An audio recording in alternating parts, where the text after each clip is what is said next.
Hey, fellow familiars, that's Britt. And that's Tiff. And this is Quick Car Cuts, where we watch a movie in the cinema And then immediately talk about it in the car afterwards.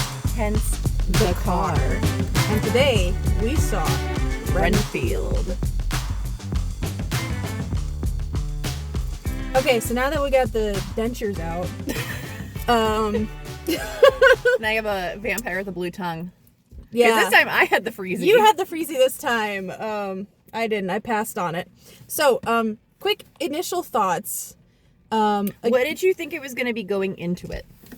I thought it was going to be, like, the premise was going to be what it ended up being. So, like, Renfield is trying to get away from Dracula. And we were going to get some great scenery chewing from Nick Cage. But I didn't have any idea it was going to be as bloody as it was. I was expecting it to be quite bloody. I thought it was going to be more along the lines of, like, Freaky, where it was going to be, like, a mix of comedy and horror and, like, the original stories that they pulled from. It ended up being a lot more emotional than I expected it to be. I didn't expect to, like, you know, in the trailer, it's not a spoiler, in the trailer he goes to, like, a meeting, and I didn't expect them to actually, like, get so into the emotional part of those meetings. So that was an interesting thought. Yeah. Yeah, okay, and still keeping things, like, relatively spoiler-free. I think Freaky is a great example for this, because that was kind of a horror comedy that you and I went into. Like, not quite sure what we were gonna get, but we had such a good freaking time with it. And I feel like, because we saw my husband came too. Brandon always comes with us. He's always, like, the third invisible one. But, like, he's not a big horror person, and he had a great time with this. So this is, in my opinion, somewhere, like, closer. Well, it's not like Shaun of the Dead, because Shaun of the Dead's writing was, like, super sharp. And this writing was good, it was just different. I feel like it's really hard to compare this movie to anything, honestly. Like, I expected it to be more like Freaky, and it really wasn't. Yeah. But, I mean, I still enjoyed it. I will say, like, there are quite a few cheesy moments, and that really pulled me out of it. So I'm very conflicted to where I thought there was almost too much cheese, but I still enjoyed it. But it's like, it's not one of my favorites, but I had a good time watching it. Yeah, so at first, I agree, it was more cheesy than I expected, but I think I learned, like, early on, if I just kind of went with it, I had a better time. And I know we talked to Brandon briefly before he departed.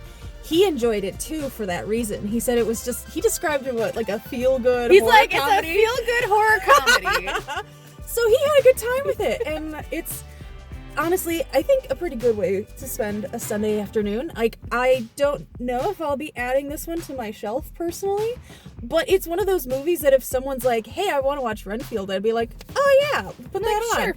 That's kind of fun. That's kind of funny. And like you said, they talk more about the emotional side of things than I expected. On a note of the blood and stuff. Mm-hmm. So the violence is so over the top and kind of and campy that it gives you the impression that the movie was leaning into the cheese element of it, which I was all for. I love stuff like that, honest to God. It's pretty great when you can use human arms as weapons. There's that meme you told me about. It's like, I'm gonna beat a motherfucker with another motherfucker. I leaned over to her and I'm like, this gives a whole new meaning to beating a motherfucker with another motherfucker. So, that being said, a lot of that is, like, CGI. It looks a little, obviously it's all fake, but it looks CGI, and I think if you lean that more towards the intended cheese camp, we're not taking this too seriously element, it works a lot better in the movie's favor.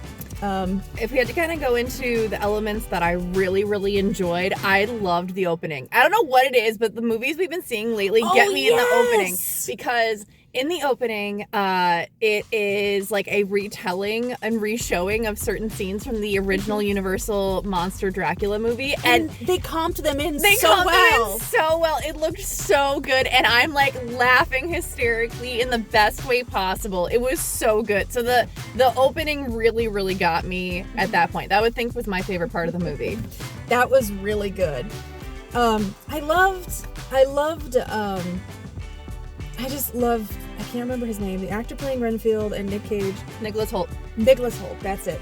They were both so good, especially together. They had good chemistry. Yeah, they had really great chemistry, and Nick Cage is such a good pick for this movie. And again, if you want to go into the idea of the camp and the cheesiness is intended, Nick Cage is an excellent Dracula. He ate the scenery to ate death. It. I'm not gonna lie.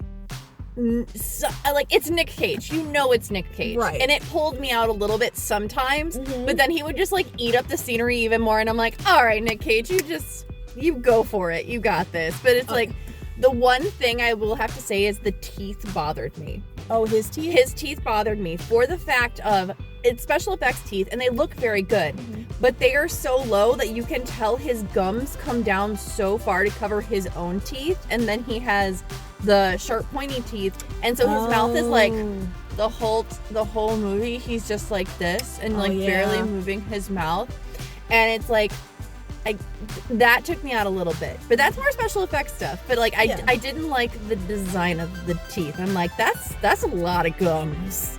That's a lot of gums for a Dracula. A lot of gums for an old vampire. Okay, do we want to get into spoiler territory and mark the piece here? Or do you want to talk about a little more non-spoilery things? No, was there really anything to spoil in this movie? There is one thing I do want to talk about that I would not want to take that experience away from people. All right, so we'll say about right here is the point where if you have not seen it yet, go watch it and then come back. Right.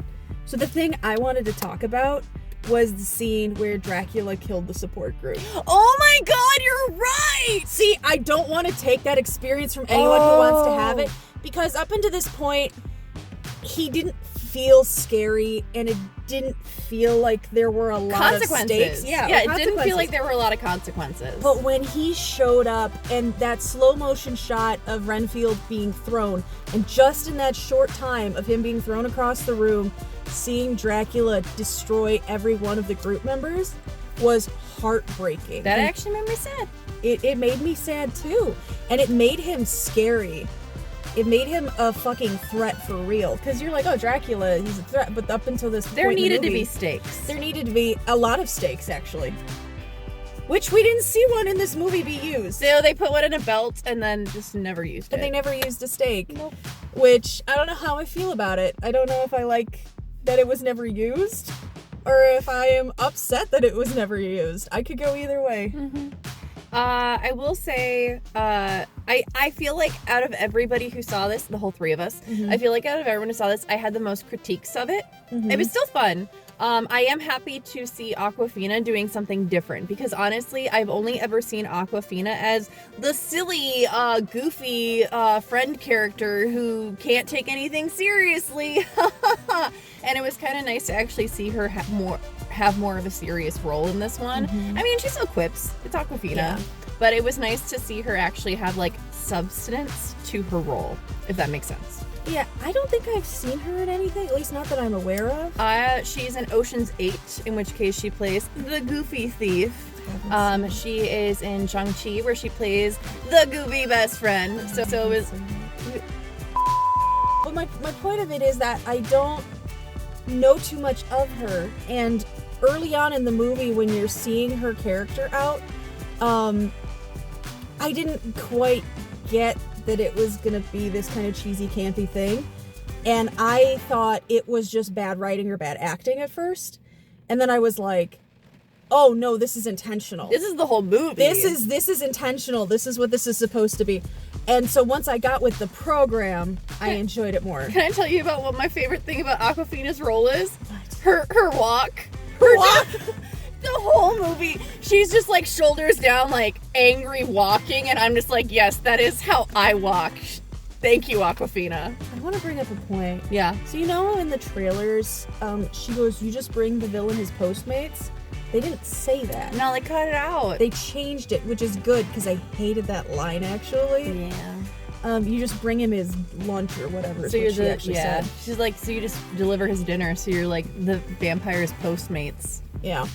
They just cut that. So I'm like, okay, that's for the best, honestly. I I thought it was too much cheese. I guess my main gripe with this movie is that the whole thing is about Renfield becoming a better person. And I'm happy about that, and I get that. And it's supposed to be just like a fun little story. But they completely gloss over the fact that he spent centuries murdering people, abandoning his family. Oh no, just about 100 years. He abandoned his family. He gets victims for Dracula. He kills anybody who tries to kill Dracula. But I mean, like, he's a familiar. That's his job. But then they're just like, okay, you're a better person now because you saved one restaurant of people. No! That's not what it was. That's what it seemed like to me. They're like, all right, you can be a better person now. Good job. No, at the end, he literally says, I have to pay for what I've done. And she goes, I don't want you to just go off somewhere by yourself because you think that's what... So he's supposed to, like, come back and, like, so if he stops guide eating people. bugs, is he gonna, like, age normally now? I have to wonder, probably. He's Oh, probably gonna do it. John Ralphio snorting a centipede. I was trying to forget about that. I don't know. So, interesting thing into our lives. Brittany is fucking terrified of centipedes. Hates centipedes. I'm the same way with spiders. She hates centipedes. And her face watching John Ralphio snort a centipede was amazing. Thank you. That was good though. I hated it. It was real good. I enjoyed it. John Ralphio playing John Ralphio. I love that actor. Ben Schwartz. He's Ben Schwartz. He was fun. It's I did Ben enjoy Schwartz. him. I love it. I have to say though, by the end, when Renfield was reciting his affirmations and beating the shit out of Dracula, is when it all kind of came full circle for me, and I'm like, oh, I get it now. I get the tone. I get what we're supposed to be going for. And I feel like I should watch it again when it comes out, just to see if it sits with me differently once I get it. And I totally appreciate it, though. I was If like, you're- are you seriously gonna punch Dracula to death? Like, movie. Movie. You can't punch Dracula to death. And they didn't. They did other things. Movie? It didn't show up on camera. No, it whatever. didn't. She tried to cover my face. No, I was just trying to, like, movie. But thankfully, they did not just punch Dracula to death. They did other things to make sure he was gone. It wasn't Right. just like, I'm like, I swear to God, if they punch Dracula in the face and that's how he dies, I'm gonna be real pissed. Yeah. But they didn't, so it's okay. The bit in the trailer where they're like, oh, he won't rise to full power. That's such a weird way to say it. But yeah, like, I should have used that as a clue for the tone of the movie, honestly. Like, that should have been it. Honestly, though, in the context, that, like, it's like, haha, that line's really funny, but in the context of the movie, it worked really well. Yeah, it really did. It did. It was really good. The thing I really did like about this movie is the design. Like, Yes. the overall design, they moved it to New Orleans, which makes sense as to why they're traveling around. The one restaurant, super colorful. Oh, yeah. Dracula's lair, super creepy. And I told this to Brittany, I'm like, I thought that was, like, a really cool, like, wall feature. And then they zoom in on it, I'm like, no, it's just blood bags. So, very good design choice. Yes. The costumes on Dracula were really cool. Lots of velvet. Ben Schwartz had neck tattoos because he's a bad boy. Yeah, bad boy. Bad boy. You know, to mention it, yes, I love the use of color in the movie, and at first I was like, why are they putting all these bright sunshiny colors on Renfield and in his apartment? And then I was like, because he's been living in darkness for years and it's his choice. And then it made me love it, that he's like, I'm a bright sunshiny boy, I want colors. And I don't know, I just love the contrast and the way everything was lit, and yeah, I have to agree, the design was really cool. Yeah. The ending. Yes. Going back to saying, like, there are consequences for things, and they took out the whole meeting group, then just brought them all back. And I get that it was supposed to be a joke with Dracula blood, like, haha, here's our picture of Dracula blood, about to bring everyone back from the dead. But I'm just kind of like, well, there it goes. Those, are we getting pulled over? No, that's mall security. Okay. That's good. We're filming, dude. Go away. Leave us alone. Back to what I was saying. But then they brought them all back, and I get that it was supposed to be a joke because it's like, here's my picture of Dracula blood, ha ha ha. But then it's like, okay, well those consequences just went out the window. Yeah, but I feel like it's a feel good horror comedy. right. Well, it kind of goes into that camp, silly, goofy, just in a silly, goofy mood type of thing, and I didn't hate it mostly because of what the group leader said, where he goes, oh you know, yeah, okay, that did make things better. The group leader did make that better for me, and I forgot about that, so I take back my comment. He's gonna have to live with that. He goes, and it's seeing fucking things funny. you can't unsee, and knowing things you can't unknow. Thank you, Renfield. Thank you, Renfield. It worked for me in the end. So for a rating, it wasn't a bad movie. It wasn't my favorite. It was okay, so I'm gonna give it 1 out of 2 fangs. I'm kind of in the same boat. It wasn't high up there with my favorite horror comedies, but it was a really fun way to kind of spend the afternoon. It's cheesy, gory, fun. So I will also give it 1 fang out of 2. Go see it, guys. Go see it. Brittany, I am so mad at myself right now because I just got home, but I just remembered the exact thing I wanted to say in the video earlier, which was that point in the film where Mama Mob Boss holds out her hand and Dracula's kissing on it, and it's like, we have things to discuss. And Teddy's just standing there awkwardly like, okay. And it's like, guess what, Teddy? Dracula's gonna fuck your mom.